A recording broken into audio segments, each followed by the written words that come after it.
So I understand that. So why is it when it says the only God? Yeah. So why? God. You know, I understand that you could take it out of context, but can you just tell me the correct context? I don't think you want to know the answer. Do you really want to know? No, I sincerely Come do. on, man. You're not pulling my leg, are you? No. Okay. I'm very. All right, honest. I'm let not me here walk to you through. attack or defend anything. I'm just here to clarify a couple of things. When the Muslims bring up these attacks, notice how inconsistent they are. I'll give you an example. Oh, Aaron building the golden calf. This is haram. These stories are corrupt. Okay. But isn't it amazing when you talk about what Muhammad did, it's no longer sin. For example, when Muhammad does muta and abrogates it, they'll still say that's nothing wrong with it.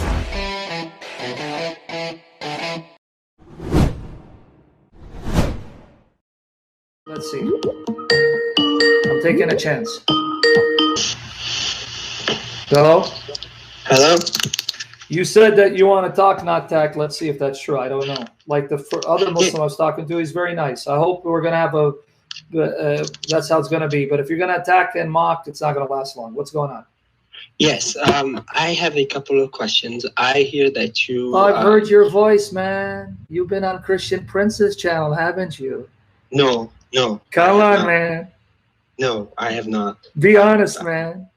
No, I have not. Right. I'm telling the truth. Okay, well, let's see. Ask me your first question. Go ahead. First question. This is how you set people up when you don't want to defend your religion. But go ahead. What's your first question? No, I'm asking questions. I've been here a few times, and I see your approach, which would be, you know, I hear that people ask questions, and then you end up responding with, I'm saying, okay, but you have that in your religion. So, you know, something like... No, that's not how I answer. So you're misrepresenting again. See, again, no. I don't do what's called the two-koki. I answer, and then I turn it against you. So when you ask me a question, I'm going to answer you, but then I'm going to turn it against your deen. That's only fair. But go ahead. Okay, I agree. So something like John 17:3, for example, I understand that the concept of verses wasn't there in the beginning, and then people have put that in there. No, I don't get what you're saying. You're speaking too fast. You're nervous. Calm down. It's okay. Oh, I'm sorry. John 17:3 what? Yeah. What verses were not there? That the concept of verses was added in later. So, what verses were added later? Like the concept, one first, second, third verse. It's more like paragraph, right? Oh, I see what you're saying. The versification. Okay, forget about it. Just ask me about John 17:3. You want to ask me about that? So I understand that. So why is it when it says the only God? Yeah. So why? You know, I understand that you could take it out of context, but can you just tell me the correct context? I don't think you want to know the answer. Do you really want to know? No, I sincerely do. Come on, man. You're not pulling my leg, are you? No. Okay. I'm very... All right, honest. let me walk you through. Attack or defend anything. I'm just here to clarify a couple of things. Friend, listen. If you're going to ask sincere questions, I'll answer. But like I said, when you have Muslims who come in and attack and mock, I'm going to insult. So don't be upset at me when I do that. But you look like you're asking. Let's do John 17. Now, obviously, John 17 is a prayer that starts at verse 1. So I'm going to break it down for you, right? But let me break it down if you don't mind. Let's see if you really want to listen, okay? Okay. So now, let me just ask my partner if he's going to post verses for me. Hey, first, last, are you here? Up with you too. Oh, you got a Bible with you? I'm just gonna go online. My man, what version you want to use? I mean, it's an English version, obviously, but which one do you use when you study the Bible? I use the Arabic version. Oh wow, good. Then I have some questions about the Arabic Quran later, but we'll stay here. Okay. Hey, first and last, are you here? First and last. Just want to see if he's here. If not, okay. John 17 verses 1 to 3. Let's take it one at a time. And as he's doing that, let me get something to drink, brother, because I don't sleep anymore. I'm like a zombie. So let me get something to drink. Hold on. Okay, zombie, zombie. Okay, let's go. All right. John 17 verses 1, 2, and 3. Let's stop. Okay, it says, and looking up to heaven, Jesus prayed, Father, the hour has come. Glorify your Son, that your Son may glorify you. Okay, now, before we move on, you got to be honest with me here. Yes. Can a prophet say, Allah, glorify me so that I can glorify you? Glorify me the way I glorify you? I don't think so. Secondly, do you agree Jesus is the Son of God, whom God glorifies in the same way the Son glorifies him?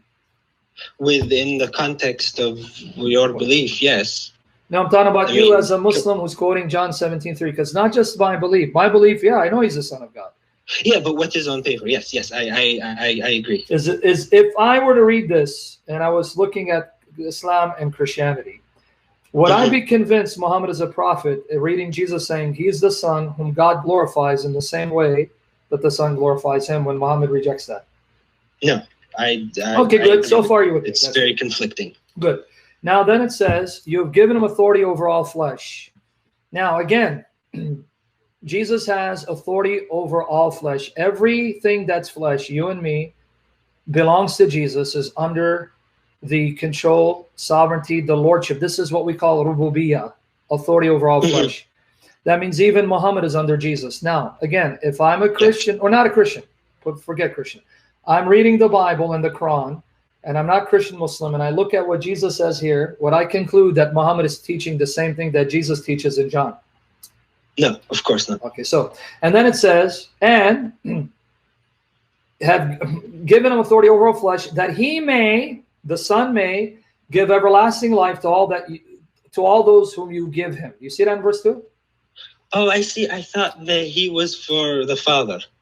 No, read it again. It says, Okay, you have given him, you, Father, have given him, who's him, the Son, authority over all flesh, that he may give everlasting life to all whom you have given him. So who gives everlasting life? The Son. Okay, now, what kind of power must someone have to take believers, all believers from all time, and give them the life that never ends and make them deathless and incorruptible? It has to be divine. Okay. Then we come to, and this is eternal life, that they may know you, the only true God, and Jesus Christ, whom you sent. And Father, I have glorified you by finishing the work that you sent me to do on earth. Now, Father, glorify me together with yourself, with the glory I had with you before the world was. So, if I read verses 1 to 5, Jesus affirms the Father is the only true God, and he is, but that he's the Son who is one with the Father in his glory and in his divine power to do what only God can do, unless you believe a creature besides God can give everlasting life to all believers throughout all history. Does a creature do that according to the Bible? No. No. So why are Christians wrong to assume, yes, of course Jesus is going to acknowledge the Father is the only true God. What kind of God is the Father? A fake God? So you're saying in that context, it's comparing it to like pagan gods? He's not saying that he's the only true God to the exclusion of the Son. He just told you he's the Son who is glorified by the Father, the same way the Father is glorified by the Son. He's the Son who can do what only God does, give everlasting, deathless life to all believers, and the Son who shares the same glory with the Father even before the world was created, something not said of any angels or humans in the Bible. Right, and it also talks about him being existent before anything else. That's right there. So that's why Christians, when you keep going, maybe to you it convinces you Jesus can't be God. To us it doesn't, because we read context. Right, and that's what I was asking for, was context, because I wasn't able to find an answer that made sense to me at the time, so I thought I'd ask you. All right. Now, what's your follow-up question to John 17? Feel free. Don't be intimidated. Ask me. Okay, well, I have a comment, because I have the Arabic version and the English version, and when you were saying the word glorify, in Arabic, it's yumajid, which can be like Majid, which is one of the names. Somebody could be Abdul Majid. So Majid. I see your point. And the Arabic is even stronger, right? Yeah. Okay. So here you're admitting, and I'm glad you're being honest with my scripture, like you want me to be honest with your Quran. You just admit it comes from Majid, one of the names of Allah, and Jesus saying that he possesses that glory, that Allah, or the Father, I should say, possesses. Yes. So there's nothing in verses 1 to 5 that show us that Jesus is not God, but a creature separate from God. In reality, it shows that he must be God to say what he says, to share in the glory of the Father and do what only God can do. Give never-ending, deathless life to all believers. Okay, I see. So why then would it just say you, the Father? Why would it give that sort of exclusion? Inclusion. Or because the Son part of being the Son, acknowledges who the Father is, just like the Father acknowledges who the Son is. Because if you go now to Hebrews chapter 1 in your Bible, there now the Father calls Jesus God and says that Jesus is Lord, the Rabb, who created the heavens and the earth. I'm sorry, Hebrew what? Hebrews chapter 1, verses 8 to 12. Hebrews chapter 1, verses 8 to 12. So this is what they do. The Son acknowledges who the Father is and praises him for that. The Father acknowledges who the Son is and praises him for that. And then Jesus says, even the Spirit glorifies me, as did Jesus. But we'll get to that. But in Hebrews 1, now you have Arabic. You know, in your Arabic Bible, the Father calls Jesus Ya Allah. In what? In Hebrews which verse? 1, verse 8. Sorry, you said 1 through 8? In chapter 1, verse 8. Okay, verse 8. Okay, let me see. There, in your Arabic Bible. Oh, you're right. You're right. It says, ولكنه يخاطب الابن قائلا إن عرشك يا الله ثابت إلى أبد الآبدين. So do you believe the Father? Ya Allah, it's the Father talking to the Son. Yeah, do you believe the Father is saying Jesus is Allah, Ya Allah? Do you accept that he's calling him Ya Allah, the God, Ha Theos? Within that context, yes. So in Greek, what is the word? Theos. It's the God. Ha Theos, the God, which in Arabic is Ya Allah. I see it in my version. Yes. Yes. And then if you read in 10, who's speaking to who? In verse 10, it's still the Father speaking to the Son. Do you see what the Father says to the Son? He says, at the beginning, O Lord. So now not only does he call him Allah, he calls him Rabb. Yes, you're right. كما يقول أنت يا رب. أنت يا رب. But what did that Rabb do? He laid the foundation of the earth, and the heavens are the work of his hands. Yes, you laid the foundation of the earth in the beginning, and the heavens are the creation of your hands. Wait, so the Father is saying Jesus created the heavens and the earth. Interesting. Yes, and it says it will go away. Like tafna, I don't know what that means. Yeah. Like it will wear out. Destroyed or wear out. Yes, exactly. But you remain. They will wear out, but your years are the same. Right, you remain the same, and yours never end. So the Father just called Jesus Allah, called him Rabb, and said, "You, the one who created the heavens and the earth, you will wear them out. They will wear out. You remain the same. Your years never end." So to us, that's what we expect to find: Jesus acknowledging who the Father is and praising him for that, and the Father acknowledging who the Son is and praising the Son for that. Okay. Okay. So keep asking me. Go ahead. That does clear up a lot. Ask me more. I'm sorry? Ask me more questions. Go ahead. Feel free. Because you look like you're not here to fight and mock. I really sincerely want to learn, because I've watched a few videos from the Sira international videos that you've done with Abdel Fadi. Yes. And I've been trying to absorb it, because I'm not really very, like, I am a little knowledgeable, but not to the point where I've wanted to be an apologist. So like I've seen how you've debated a few people like Yahya and a few other people, and I don't disagree that the word ahad doesn't really mean necessarily one person. I understand that part. Yeah.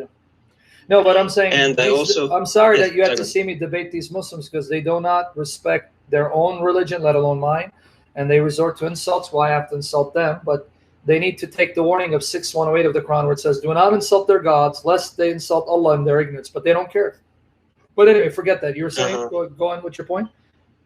Oh, thank you. So I'm just trying to understand. I'm trying to make sort of an analogy for the Trinity, but not go into modalism. Yes. So can I give you an Islamic comparison? I don't mean to cut you off. I want to help you wrap your mind that if you, I don't know, if you're traditional Sunni Muslim and you're Ahl al-Sunnah wa Jama'ah, if you actually subscribe to that Aqidah, whether it's Ash'ari or Maturidi or Athari, you're not a Shia. Never went into that. No, Sunni, but I've never been I've never gone into Ash'ari and all that.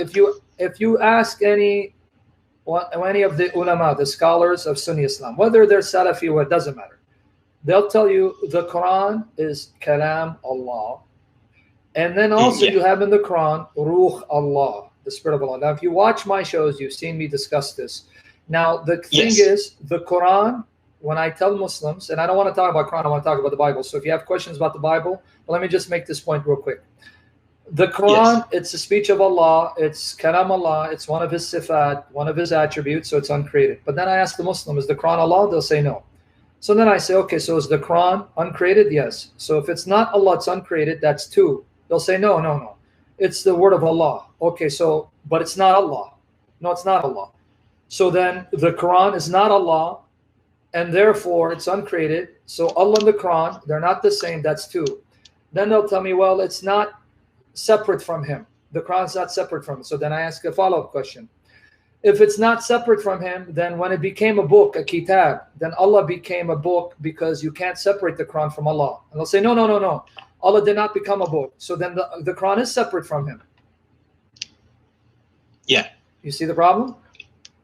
Yes, I do. And I also see the problem with the qira'at, like with Yasser al-Qadi made the video of, okay, if it's eternal, then which version is the eternal version?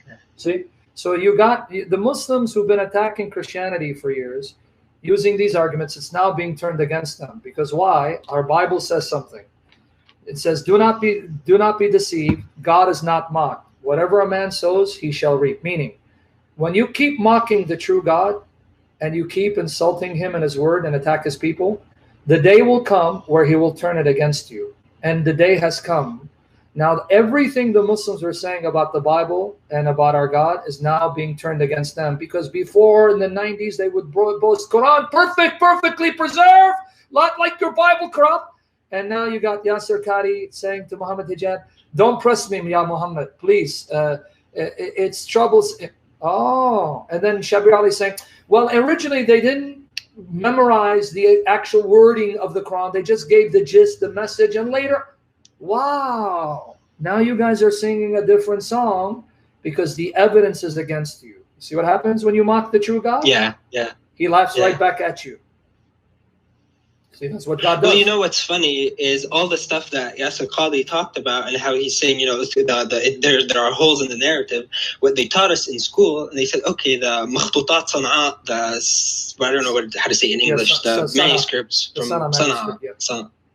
Yeah, they were like, this confirms 100% that it's original, 100% wording, 100% authentic. But then we ask, okay, where's the proof? And then they're just like, oh, it's there. You know, believe us. Just believe us. You know, look it up. Yeah. And then that's really how it goes.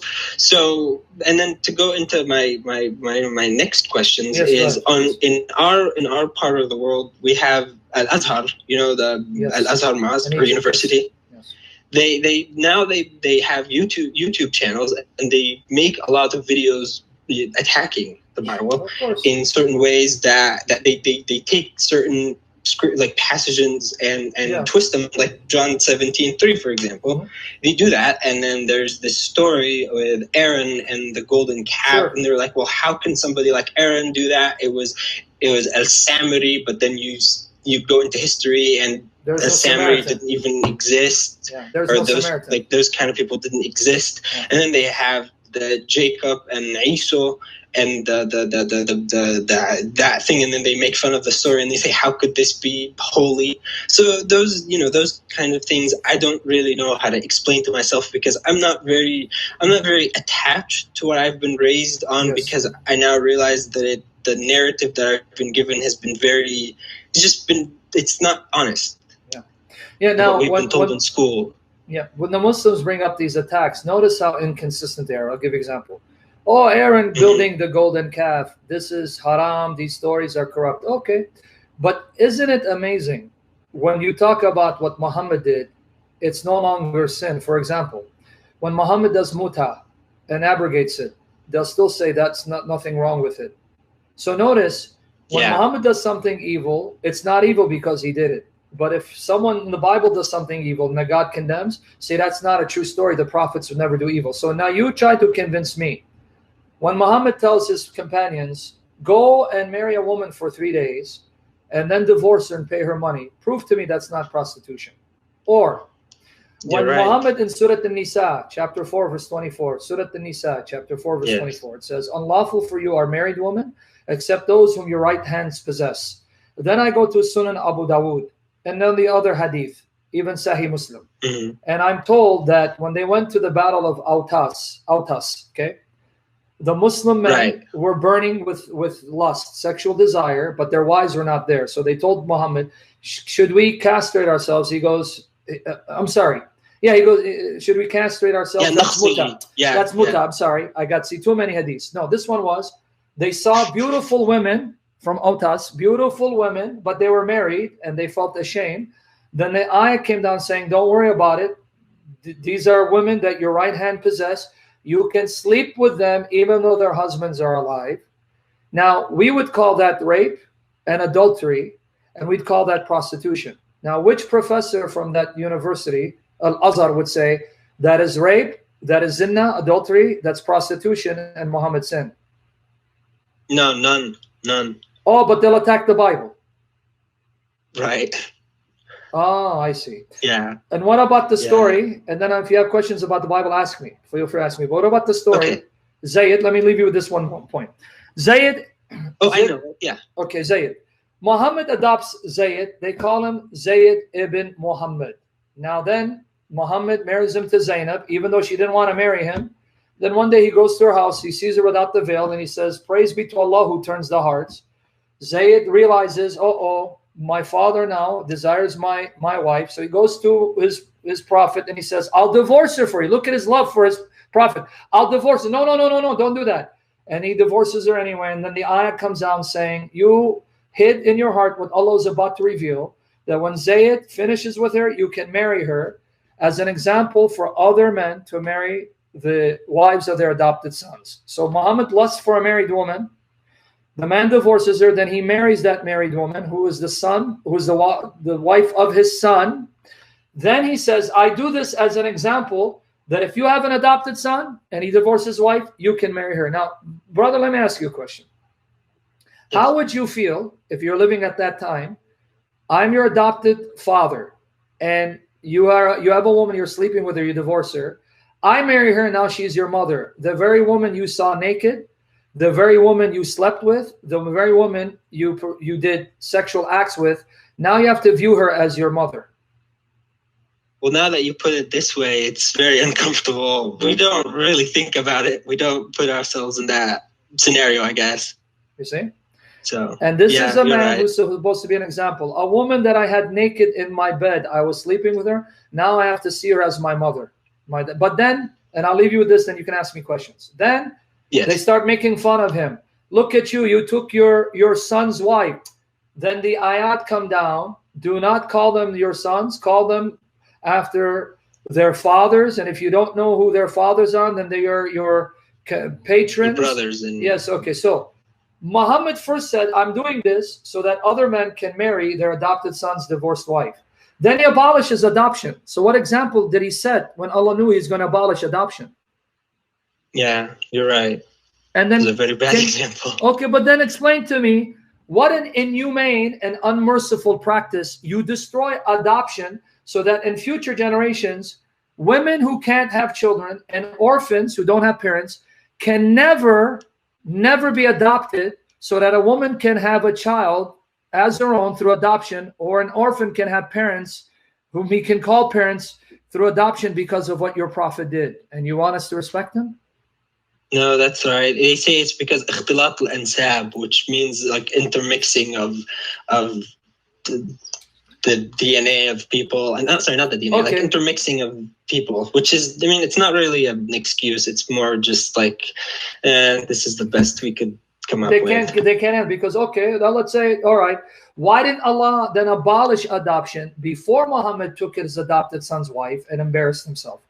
Why he said, no, he's going to do this so other men can do the same thing with their adopted son's wife, and only abolish it after Muhammad did this and was being embarrassed and humiliated by people. But anyway, with that said, what's your questions about the Bible? Feel free to ask me.